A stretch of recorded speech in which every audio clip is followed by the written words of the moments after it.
মানুষকে মিথ্যা প্রলোভন দিয়ে দাঁড়িপাল্লা ভোট নিলে সে ভোটের কোনো বরকত হবে না।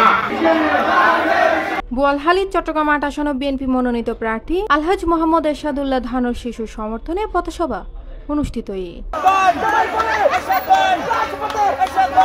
ডিসেম্বরের ৯ তারিখ বিএলএ উপজেলা শাকপুরা চৌমোহনী বেঙ্গুরা স্টেশন আহল্লা করলডেঙ্গা দাসর দিঘির পার আমুচিয়া কালাইয়ারহাট এলাকাতে আয়োজিত পথসভাত বক্তব্য রাখে মহানগর বিএনপির আহ্বায়ক মোহাম্মদ এরশাদুল্লাহ।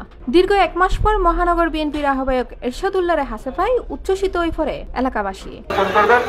আমি এখানে দায়িত্ব বিশেষ করে আমাদের এই সময় অন্যান্য দলের মধ্যে উপস্থিত আছেন দক্ষিণ জেলা বিএনপির সিনিয়র যুগ্ম আহ্বায়ক আজিজুল হক চেয়ারম্যান, দক্ষিণ জেলা বিএনপির সদস্য শওকত আলম শওকত, হাজী মোহাম্মদ ইসাক চৌধুরী, হামিদুল হক মান্নান চেয়ারম্যান, মোহাম্মদ আজগর, মেহেদি হাসান সুজন, শহীদুল্লাহ চৌধুরী, হাজী আবু আক্তার সহ আর বোধ কেউ আমার জন্য দাঁড়িয়ে থাকবে। আরে ভাই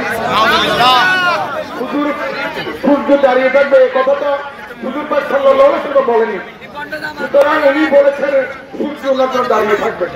আর একটা আমির হামজা উনি বলেছেন জামাত চারিপাশে একটা পর 18 কোটি মানুষের ভোট দেওয়া হলো। এইসব নাফরমানি কথা থেকে বিরত করা উচিত। আপনারা ইসলামিক দল করেন ভালো কথা, ইসলামকে এমন ভাবে আপনারা এই বিশেষ করে রাজনীতিতে আনবেন না যেটা দিয়ে আপনাদের শিরিক হয়ে যায়। সাধারণদের কাছে অনুরোধ করবো, আপনি একটা বড় ব্যাপার নেতা হিসেবে আপনি মানুষের কাছে ক্ষমা চেয়ে দেন, আর যেন এগুলি না বলেন। এইটা আপনারা আপনি যেন এগুলি থেকে বিরত থাকেন। এছাড়া চট্টগ্রাম দক্ষিণ জেলা বোয়ালখালী উপজেলা পৌরসভা ইউনিয়নের ব্যাক সিনিয়র নেতাকর্মী হলে উপস্থিত আছে। C plus TV Chittagong.